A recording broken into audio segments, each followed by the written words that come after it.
Programa Alto Astral no 14. Entrevista.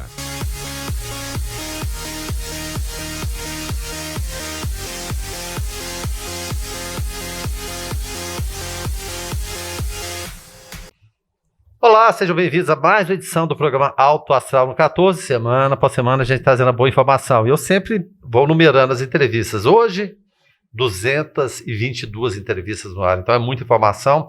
Sempre lembro a quem não pode acompanhar, ver as reprises na própria grade de programação do canal 14 da NET e nosso canal do YouTube também, programa Alto Astral no 14. Nossa convidada de hoje já esteve aqui outra vez. Mas para quem não conhece, apresenta a doutora Nayane Brito, especialista em endocrinologia e metabologia. Seja muito bem-vinda mais uma vez, doutora Nayane. Obrigada, Guilherme. É uma satisfação estar novamente aqui no programa. Coisa boa. Vou falar então de endocrinologia. O que é, afinal de contas, que muita gente fala, muita gente pesquisa, muita gente fala, mas resumidamente. Bom, a endocrinologia é uma especialidade médica que ela vai lidar, estudar e cuidar das glândulas endócrinas, dos distúrbios e das funções dos hormônios e alterações metabólicas que acontecem no corpo. Funciona mais ou menos assim. As glândulas endócrinas, elas são órgãos que vão produzir os hormônios e lançá-los no sangue. Esses hormônios são substâncias que vão agir em todo o metabolismo do corpo. Ou seja, altera a gente de cima e embaixo. Altera tudo. Quando uma dessas glândulas não está funcionando normalmente, esse ciclo vai ter alteração e é a hora do endocrinologista colocar em ação a endocrinologia. E quais são os sinais de alerta, então? Porque muita gente fica protelando, especialmente nós homens, às vezes só vamos pela orelha das mulheres, né? Puxando isso, aqui, vamos lá. Isso, Guilherme. Então, o corpo fala, né? Quando uma dessas glândulas não está funcionando corretamente, o paciente ele vai começar a apresentar sinais e sintomas, né? De que, opa, tem alguma coisa errada aqui.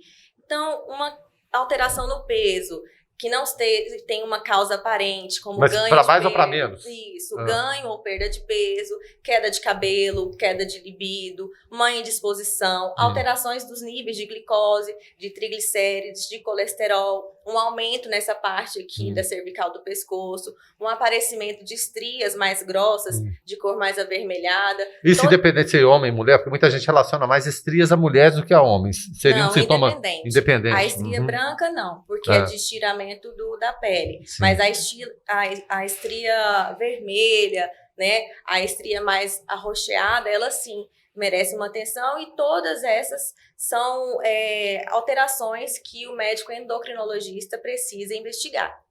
Bom, muita gente está falando entre situações que acontecem no pós-Covid, até citamos uma que você citou aí, queda de cabelo, por exemplo. Tem muita gente relacionando com a Covid e outras situações também.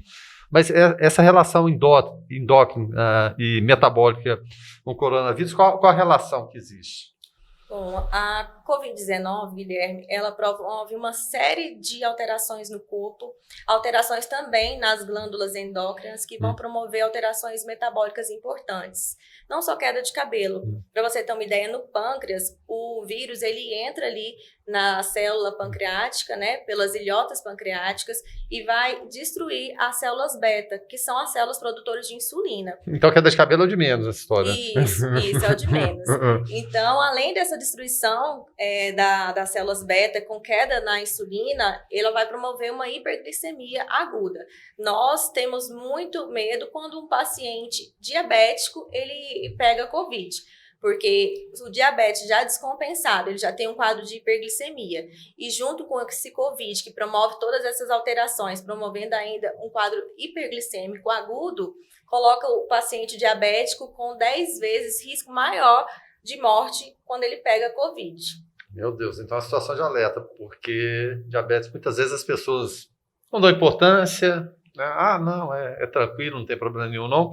Mas pode acontecer também de alguém que de repente tinha essa propensão, diabetes, só para a gente pegar esse exemplo mais comum, de desencadear um processo por conta da Covid? Sim, eu tenho visto muito isso, porque a contaminação pela Covid gera uma tempestade de citocinas, né? Uma reação inflamatória, um metabolismo inflamatório que vai atuar também com relação ao sistema imunológico. Ele vai atrapalhar o sistema a responder contra aquela infecção, promovendo um quadro mais grave, mais prolongado. Então, tenho visto pacientes que não tinham problema de tireoide aparecendo no consultório pós-Covid com alterações hormonais, pacientes que não eram diabéticos também voltando no consultório pós-Covid com a doença já instalada. Hipertensão também? É possível? A hipertensão eu não cheguei a ver, mas tem casos, alguns cardiologistas têm mencionado isso pra gente. Então, é de extrema importância que o paciente tenha um controle tanto da glicemia, tanto da hipertensão, né, da pressão arterial, tanto dos níveis de colesterol, para evitar qualquer prejuízo, se tiver Covid ou não.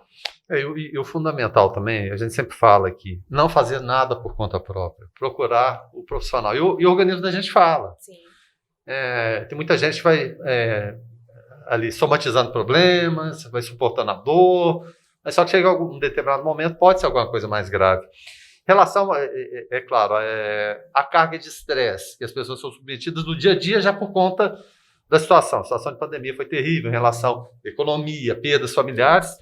Tem alguma relação e pode dizer de algum processo por conta disso, o estresse em relação ao nosso sistema metabólico também? Sim, o estresse, ele provoca também um quadro inflamatório já no corpo e atua também diminuindo a imunidade. Então, por mais que a pessoa não tenha nenhuma comorbidade associada, mas ela vive com um nível alto de estresse no dia a dia, a imunidade dela, com certeza, estará em jogo. Cardiopatia também é possível? Sim, cardiopatias, problemas não só ligados ao diabetes mesmo, mas até o que precede isso, né? Uma resistência à insulina, tudo isso pode ser prejudicial quando o paciente pega o Covid. Um amigo meu, um amigo meu relatou o seguinte: dores nas articulações dos pés e das mãos. Tem alguma relação a ver também no pós-Covid? Tem muita coisa que a gente desconhece ainda, que era normal, não tinha problema nenhum, inclusive jogava a bola e de uma hora para outra sente uma espécie de uma cãibra ali, endurecendo juntas as articulações. Sim, existem pacientes com esses relatos, principalmente na Covid longa, né? Que é quando o paciente apresenta sintomas mesmo meses após a infecção inicial do Covid, né? Isso está ligado a uma inflamação dos vasos e dos nervos que o Covid promovendo também essa síndrome que a gente fala, né? Síndrome dos pés e dedos de pós-Covid. A gente teve variantes terríveis, Delta, Gama, que ceifaram muitas vidas. A gente tem a Ômicron, agora tivemos outras também, só que a Ômicron muito contagiosa, só que atacando menos organismos, digamos assim, para colocar na linguagem comum, e teve a vacinação, enfim. Não sei se no seu dia a dia foi perceptível isso de repente, variante Gama, Delta, que seja, outras, foram mais graves em relação ao processo metabólico que a Ômicron, ou todas elas são no mesmo formato? Então, com a minha experiência em relação à Covid, né, no consultório eu vejo mais essa questão dos pacientes diabéticos, os que já eram ou que eram pré-diabéticos e voltaram pós-Covid com uma alteração glicêmica importante, e tenho visto também no pronto-socorro, né, que eu trabalho também na linha de frente, e vi essa questão, uma melhora após a vacinação. A gente não pode tapar os olhos, sim, né, claro, com relação ao processo da vacinação, que tem ajudado, sim, a evitar um Covid um pouco mais grave, né, aqueles quadros de internações mais graves, intubações, etc. E em relação à retomada desses níveis normais, né, de glicemia, desse controle, é muito complicado ou não? Uma consulta dá para se estabelecer ali, voltar um parâmetro, ou tem dificultado esse processo todo?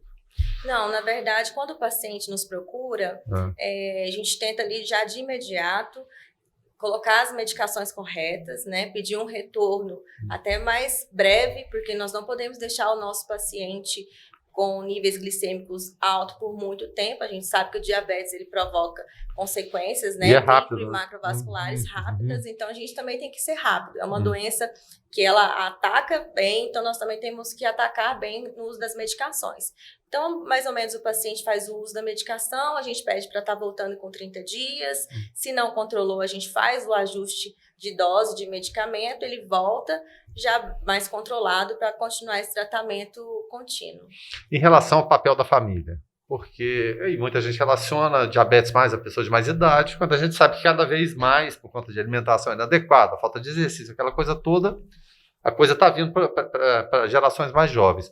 Mas em relação às pessoas de mais idade, que às vezes é difícil o controle, às vezes tem um esquecimento, essa interação com a família é fundamental? Você pede esse acompanhamento? Sim, é de extrema importância que o paciente seja acompanhado do familiar ou de um parente mais próximo, né, um amigo, um conhecido mais próximo, que esteja ali com ele no dia a dia, que não vai deixar o paciente ficar sozinho, porque a gente vê em certas ocasiões que esse descontrole do diabetes é por uma não adesão adequada ao tratamento, não toma medicação na hora certa, não toma o remédio que passa, né, na quantidade, na miligramagem certa. Então, por isso, tem que estar com uma supervisão não só do médico, porque a gente tem aquele controle ali na hora do consultório, na hora da consulta. Mas não está no dia a dia, né? Eu, pessoalmente, até passo o meu telefone particular, caso tenha alguma dúvida, né? Mas... Até mesmo para o responsável, tipo assim, eu, Daiane, estou te nominando aqui, olha com mais carinho, faça as anotações. Sim, a gente orienta isso em consultório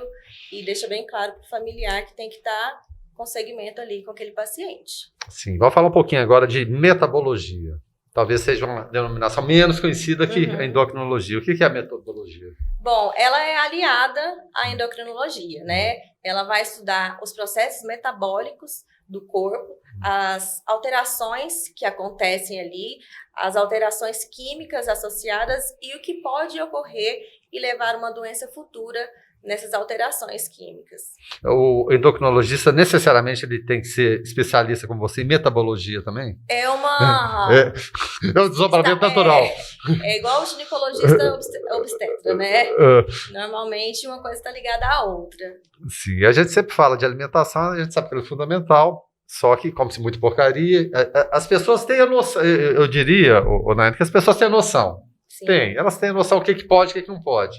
Tinha um tio meu que ele era diabético e louco por Coca-Cola. O dia que lançaram a tal da Coca Diet, ele ficou louco. Ele falou, não, agora eu posso tomar esse diet aqui que a coisa agora liberou geral. Mas em relação à alimentação, ela altera muito esses exames de colesterol, triglicérides, como que funciona e o que vem evoluindo nesse campo assim, de observação, de experimentação, da Daiane que se formou um tempo atrás, não muito tempo, mas para hoje, mudou muita coisa? Bom, realmente, a alimentação, ela está envolvida nisso daí, quase que 50%, né? Não é só medicação, a mudança do estilo de vida. Não, e comer é muito bom, né, gente? Cá entre nós, é difícil. Se fosse fácil, eu não fazia, né? Então, assim, é uma mudança que ela não é fácil, igual a gente está falando. A gente tem que estar sempre batendo na tecla do paciente, que é um tripé. É alimentação, é atividade física, é uso de medicação. E essa alimentação, ela pode, sim, também alterar os exames, tanto de colesterol, tanto de perfil lipídico, principalmente dos triglicérides. Para você ter uma noção. Se o paciente fizer uma dieta rígida antes do exame, ele vai ter um resultado de triglicerídeo baixo falsamente. Atividade física também? Eu vou correr bastante, depois vou lá no consultório da Daiane. Sim, atividade física, ela age mais na glicemia. Então o paciente, eu não tenho diabetes, tá baixinho aqui, eu nem tenho pré-diabetes, eu vou fazer atividade física aqui, aí ele faz o exame no outro dia, realmente a glicose não vem tão alterada quanto iria vir. Mas, né? deixa eu abrir um parênteses aqui, mas no seu feeling, do conhecimento do dia a dia, às vezes já conhece aquele paciente, você consegue perceber? Sim, a gente então não consegue. E com relação à glicemia, a gente tem ainda uma carta na manga que é a hemoglobina glicada, que ela é uma memória ali de como que tem ficado. Mudou da hora para outra, isso? Como que tem ficado essa glicose. Então, assim, a atividade física também ela altera, deixando resíduos metabólicos, né? Porque tem a queima calórica. Então, gera um aumento de ácido lático. A orientação que a gente passa para o paciente é que, com relação à alimentação, ele fica ali os 5 dias antes do exame com seus hábitos alimentares normais. Normal, né? E obedeça ali o jejum orientado pelo médico. Sim. E com relação à atividade física, é que ele evite atividade física 12 horas antes da coleta do exame. Então, nada de enganar você mesmo, né? Em relação ao colesterol, muita gente relaciona colesterol com coisa ruim. Aí o colesterol dele está nas alturas, vai morrer, né? Tem gente que fala, não, está morto. Mas tem o bom colesterol. O que é o bom colesterol? De onde se tira o bom colesterol? Sim, Guilherme, existe sim. O bom colesterol é o HDL, que na verdade é uma lipoproteína de alta densidade que ela vai transportar o colesterol e nos ajudar a combater o LDL. Como assim? O LDL é o mal. É o mal. O LDL é o colesterol mal, na verdade também uma lipoproteína que pega o colesterol e vai armazenar ali nos vasos sanguíneos, aumentando o risco de doenças cardiovasculares, como o infarto, o AVC. E o HDL não, ele vai funcionar como um faxineiro, pegando aquele colesterol que está armazenado nas paredes dos vasos sanguíneos, levando-os até o fígado, e lá no fígado eles serão metabolizados corretamente e liberados do corpo. Olha, então é bom saber. Em relação a remédios para emagrecer, todo mundo tem fórmula mágica, hora para outra, olha, e tem gente que receita, inclusive, né? Mesmo sem saber, não, olha, essa aqui, essa você pode ter certeza que é tranquilo. Me lembro até de um livro clássico dos anos 80, né? Nem pensava em nascer ainda, se tornou best-seller. Era o Dr. João Uchoa, só é gordo quem quer. Aí na capa tinha o desenho lá do gordo e do magro, aqueles personagens antigos, você deve se lembrar. Foi best-seller, mas olhando hoje em relação ao que a gente tem, realmente essa máxima é verdadeira, só é gordo quem quer, porque no título do livro ele já colocava uma imposição ali. Quer dizer, eu tenho a fórmula mágica, leu aqui e resolveu o problema. Mas não é bem por aí não, né, Nay? Não, na verdade, assim, nós somos o que nós comemos. Né? Muita parte da questão do sobrepeso e da obesidade está ligada à alimentação, mas existem aquelas pessoas que têm fator genético associado, entendeu? Então, a gente não pode generalizar. Mas a questão dos remédios para emagrecer é uma preocupação constante que nós, da parte da endocrinologia, temos. Até recentemente, semana passada, teve uma morte de uma mulher que tomou esses medicamentos, não posso nem dizer que seja medicamento, né? Porque não é receitado por médico. Uma fórmula mágica, né? Uma fórmula mágica de 50 ervas que a Anvisa não autoriza. Então, assim, cada vez mais o pessoal está procurando fórmulas mágicas de emagrecimento e isso não existe, gente.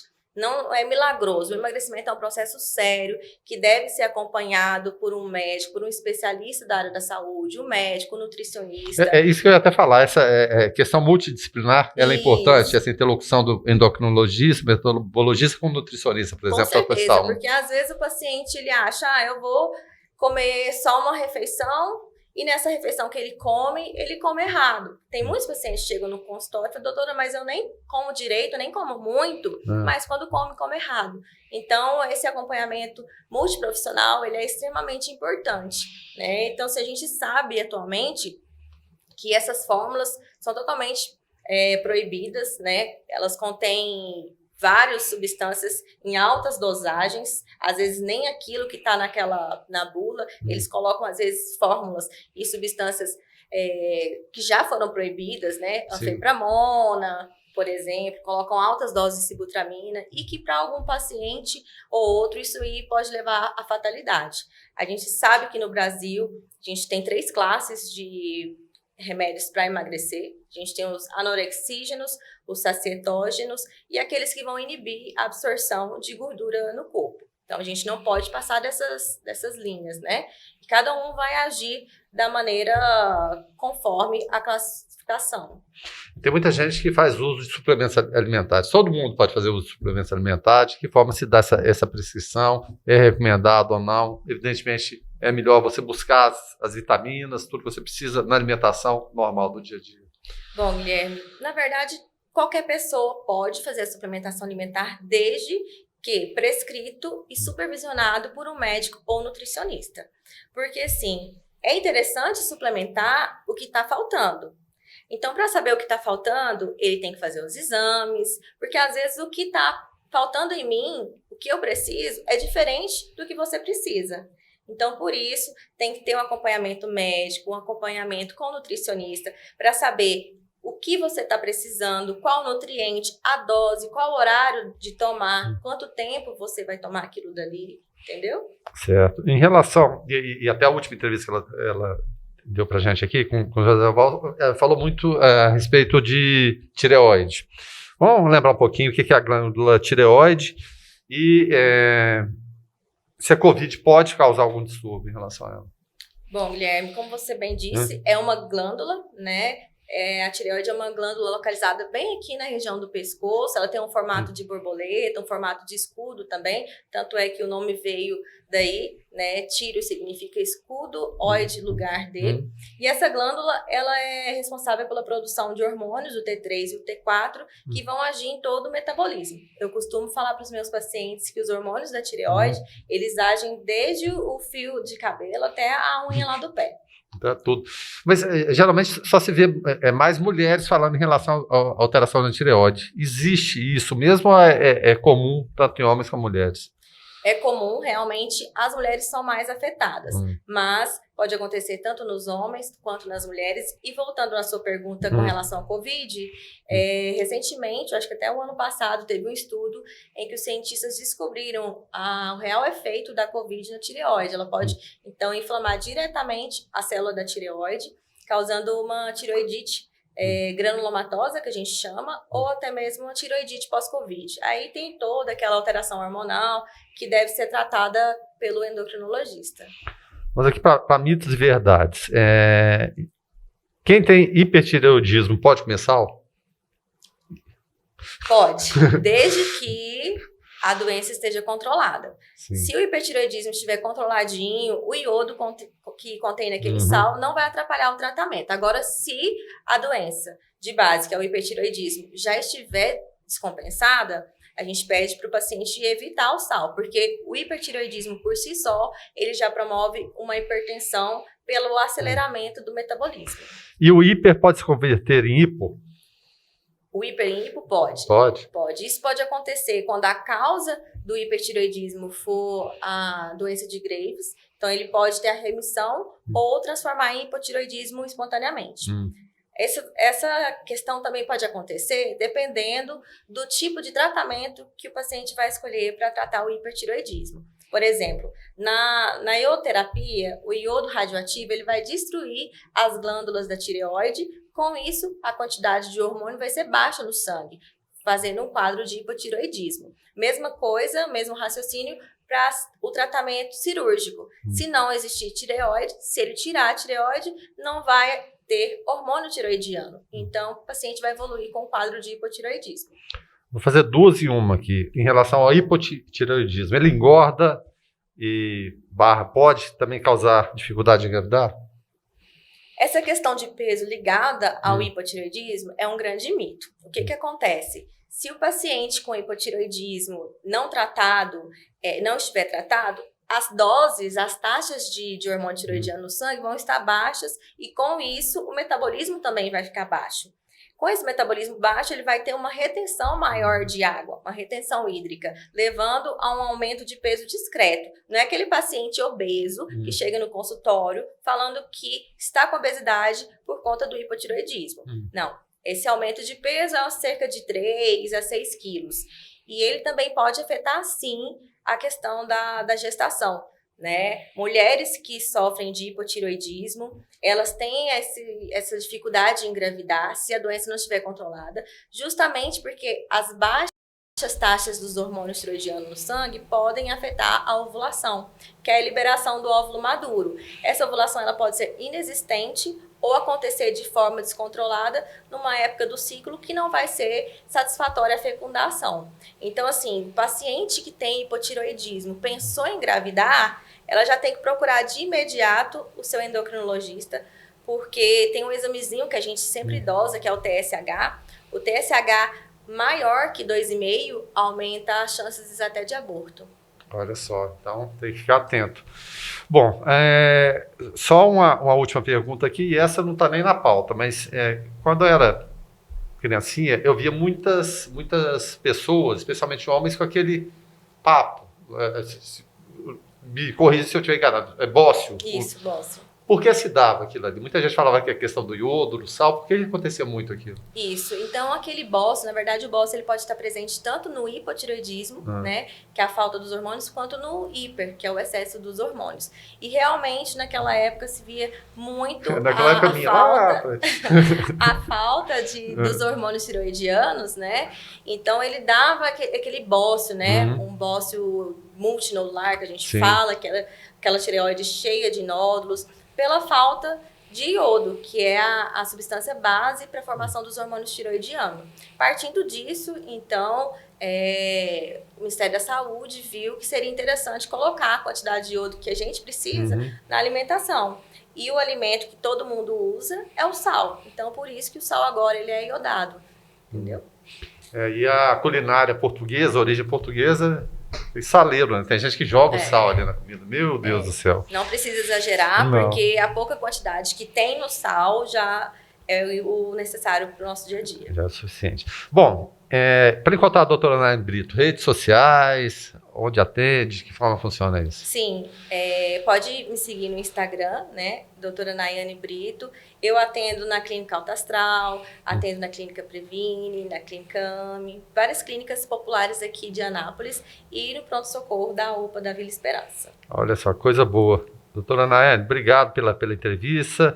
A gente sabe que o tempo é corrido, mas a gente conseguiu, acho que, falar com objetividade toda a pauta aqui. Obrigado mais uma vez. Eu que agradeço, Guilherme. Então tá certo. Conversamos com a doutora Nayane Brito, nossa entrevistada de hoje, edição 222 do programa Alto Astral 14. Repito mais uma vez, quem está acompanhando agora vendo no final, meu Deus do céu, não vou acompanhar a entrevista, passe em horários diferenciados.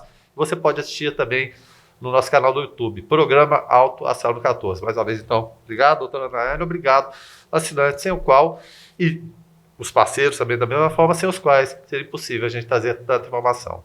Obrigado. Clínica Radiológica de Anápolis, Arroz e Feijão Imperial, Geolab Genéricos, Hospital Evangélico Goiano, Uni Evangélica, Supermercados Atende Mais, Compensados Anápolis, Clínica Vacine, Produto JK, a Arte do Algodão, Farmácia Naturalis, Cicobi Unicentro Norte Goiano, Lages Vibracom, Mercafrios Mauá, Porto e Pereira Hipercozinha Industrial, Rádio Imprensa 104,9 FM, Bioimagem, empresa biomédica especializada em diagnóstico por imagem, Restaurante Barriga Cheia, Síntese Comercial Hospitalar, Extra Corpus, Equipamentos Médicos Hospitalar, Egoservice Vigilância e Segurança Privada, Maglif Uniformes, Pérola Distribuição, Crédito Contabilidade, Perícia e Auditoria, Laveste Lavanderia Hospitalar, Arroz Frito e Restaurante Dom Macarrão, Doutora Cristiane Santos, Endodontia, Cirurgia para Endodôntica e Traumatismo Dentário,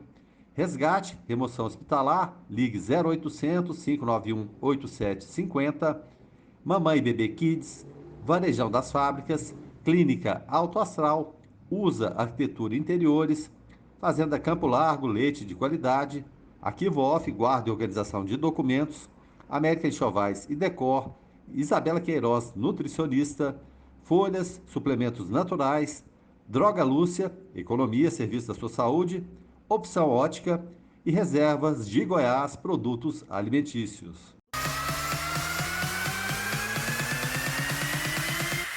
Programa Alto Astral no 14. Entrevista.